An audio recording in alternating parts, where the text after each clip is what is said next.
Assalamualaikum warahmatullahi wabarakatuh. Jumpa lagi dengan saya, Gias, di channel Studio Horor.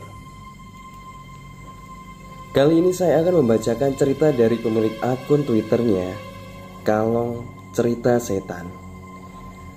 Sebuah cerita yang menceritakan tentang pemuda yang melakukan pendakian di Gunung Arjuna. Pemuda ini hampir saja tidak bisa pulang dikarenakan kengeyelannya. Sebelum saya memulai bercerita, pastikan kalian sudah subscribe dan menekan tombol lonceng pada channel ini agar tidak ketinggalan update cerita baru pada channel ini. Jangan lupa pasang headset dan mari kita mulai ceritanya. Kejadian ini sekitar pertengahan 2016.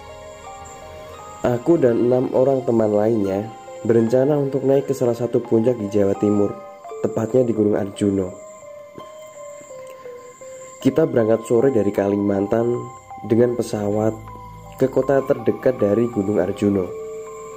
Kita menginap di salah satu hotel untuk istirahat dan rencananya bakal berangkat subuh dengan travel. Di awal perjalanan dimulai gak ada yang aneh. Sekitar jam 8 kita sampai di desa di bawah kaki Gunung Arjuna. Kita memang sengaja memilih jalur yang anti mainstream sebenarnya. Kita langsung datang ke rumah kepala desa untuk minta izin untuk melewati jalur itu. Sebenarnya kepala desa melarang untuk melewati jalur itu. Istilahnya kita kan bukan orang asli sini. Karena di jalur itu banyak tempat untuk masyarakat sekitar untuk bertapa. Dan karena kita pikir untuk lewat jalan pendakian normal membutuhkan waktu yang agak lama, jadi kita berusaha meyakinkan kepala desa bahwa kita akan menjaga sikap kita ketika melewati jalur tersebut. Dan kepala desa dengan berat hati mengizinkan dengan syarat untuk menjaga lisan. Dan yang paling penting, jangan pernah bermalam di pos 4. Beliau gak bilang alasannya, hanya melarang. Dan kita pun setuju dengan syaratnya. Jalur ini sebenarnya banyak yang gak tahu. Karena memang untuk ke jalur ini, kita harus masuk ke desa yang menurutnya cukup terpencil. Mungkin pendaki yang sudah hafal jalur ini akan tahu. Kita berangkat sekitar jam 1. Semua berjalan normal. Suasana yang sejuk karena banyak pohon pinus di daerah ini. Dan yang bikin agak merinding, banyak banget teras-teras yang dibuat untuk orang sekitar untuk bertapa ataupun berdoa. Maghrib pun tiba, tapi kami baru sampai di pos 3. Pendakian ini ada 7 pos. Jadi butuh waktu lama untuk sampai puncak Gunung Arjuna. Nah, anak-anak cewek ini udah capek banget kata mereka. Terus aku bilang seperti ini, ya udah, kenapa nggak bikin camp aja di pos 4? Paling sebentar lagi sampai. Terus Eko nyeletuk seperti ini, jangan macam-macam kalau sudah dilarang. Di sini hutan bukan rumahmu, kata Eko. Udah, slow aja, nggak ada yang tahu juga kita ngecamp di sini. Besok sebelum pagi subuh kita langsung beresin. Jadi nggak ada yang tahu kalau kita habis ngecamp di sini, ucapku. Mungkin karena faktor capek, temanku yang lain diam saja, seakan setuju untuk istirahat di pos 4. Sekitar sejam kemudian, kita sampailah di pos 4. Terdapat tulisan di kayu di pinggir jalan setapak yang bertuliskan angka 4. Pikirku karena di sini jarang ada yang lewat, makanya jadi nggak terawat. Dan di situ terdapat pos yang bentuknya seperti pos ronda untuk istirahat sementara. Sedangkan di belakang pos itu ada lapangan yang cukup luas dan bersih. Nah, mantap kan tempatnya? Luas begini masa nggak boleh ngecamp sih? Kataku. Kita langsung bagi tugas agar segera ada tempat untuk istirahat sebelum sore. Aku ingat banget, pas lagi asik-asik nyanyi di depan api unggun. Itu tepatnya jam 9 malam. Tiba-tiba muncul seorang lelaki parubaya dari jalan setapak. Orang itu berjenggot putih dengan baju batik, memakai celana hitam gantung dan membawa parang. Sontak kaget dong kita semua, malam-malam gini ada yang nyusul bawa parang pula. Bapak itu tanpa basa-basi langsung ngomong seperti ini dengan nada tinggi, pakai bahasa Jawa. Karena aku ada keturunan Jawa jadi agak paham. "Wis tak kandhani ojo nginep neng kene kok ngeyel toh. Iso pindah ora?" ucap bapak tersebut. Kita diam, saling menatap sambil beresin barang-barang untuk naik ke pos berikutnya. Simba tadi masih berdiri di samping pos. Sampai kita udah siap untuk naik ke pos 5, aku nyuruh teman-temanku untuk jalan duluan. Karena aku masih beresin sisa-sisa api unggun tadi. Setelah 10 menit mereka berjalan, akhirnya aku susul setelah yakin semuanya udah bersih. Dan Simba itu masih berdiri di samping pos. Waktu aku ngelewatin Simba itu, aku mencium wangi melati. Ya aku gak pikir macam-macam. Sambil ku tegur terus pamit, "Mari mbah, maaf atas kesalahan kami tadi." Simba itu hanya mengangguk tanpa mengeluarkan kata-kata. Tak lama setelah melewati Simba itu, untuk memastikan saja, aku menengok ke belakang. Apakah Simba itu masih ada atau udah pergi? Ternyata sudah gak ada. Kok cepet banget ya perginya, batinku.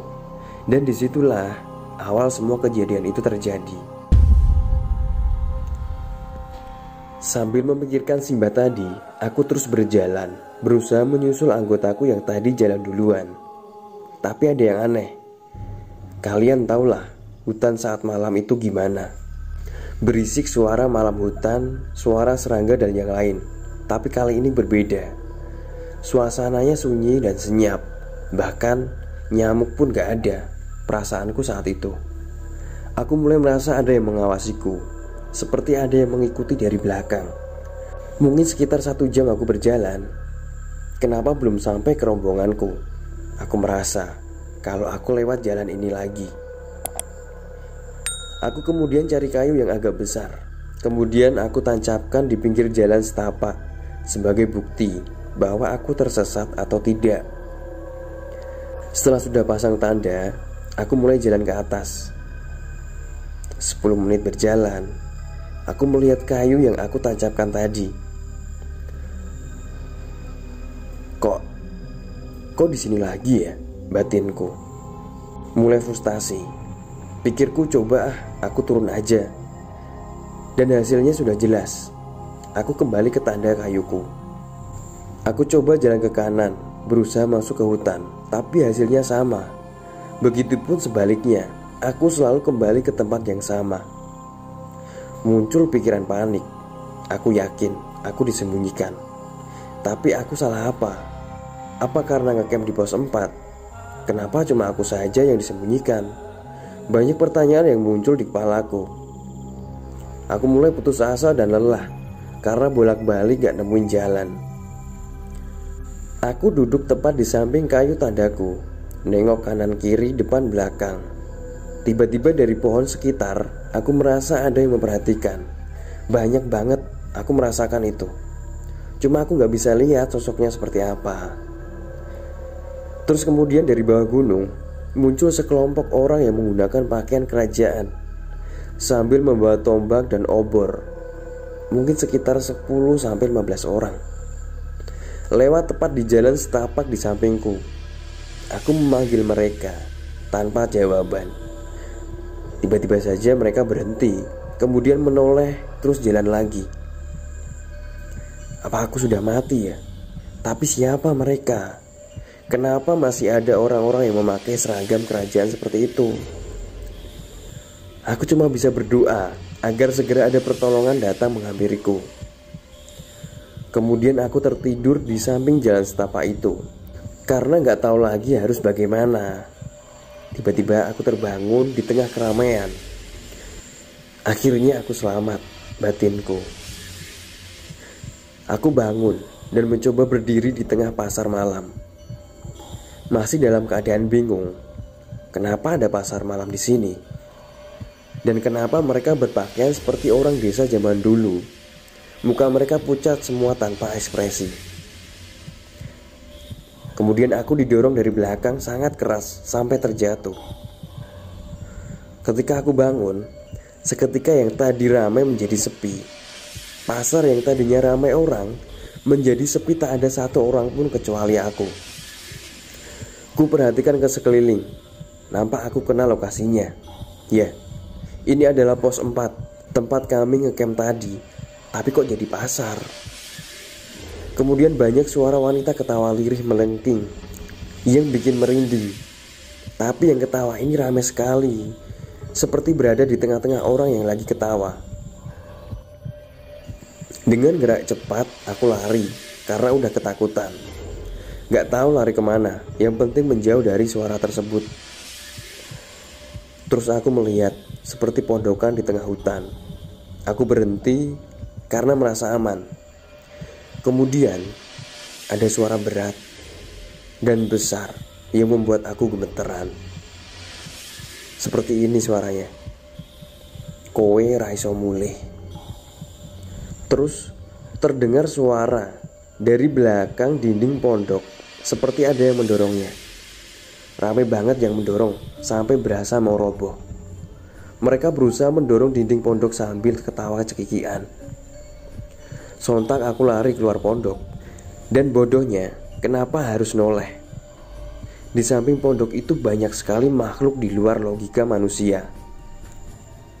Bukan setan seperti yang kita tahu. Lebih ke persilangan manusia sama binatang. Makin gemeteran semua badan sambil lari, sampai akhirnya kembali ke jalan setapak tempat tanda kayu tadi. Aku duduk sambil nangis putus asa. Tiba-tiba saja muncul sosok Simba-Simba berbadan ular besar turun dari pohon. Ternyata itu adalah Simba yang menegur waktu ngecamp di pos 4. Aku mematung tanpa bisa berkata apapun. Lemas semua badanku. Dia perlahan melilit badanku sampai gak bisa nafas. Aku pun pasrah. Yang ku ingat aku kehabisan nafas dan pingsan. Tiba-tiba aku terbangun masih di tanda kayu. Ada nenek-nenek yang menghampiriku dan berkata seperti ini. Nek dikandani wong tua ki manut le, ojo ngeyel. Panggonmu ngedekne kemah karo kancamu mau, kui pasar goib. Wis dikandani malah ngomong ra sopan.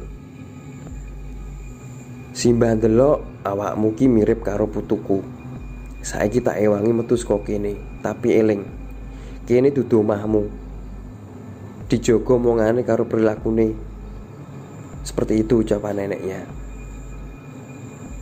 Saiki lunga, goleka sumber banyu, terus wudu. Bar kuwi turu. Aku hanya mengangguk. Kemudian ada suara dari kiriku. Aku menoleh ke kiri. Tiba-tiba saat menoleh ke nenek itu udah gak ada.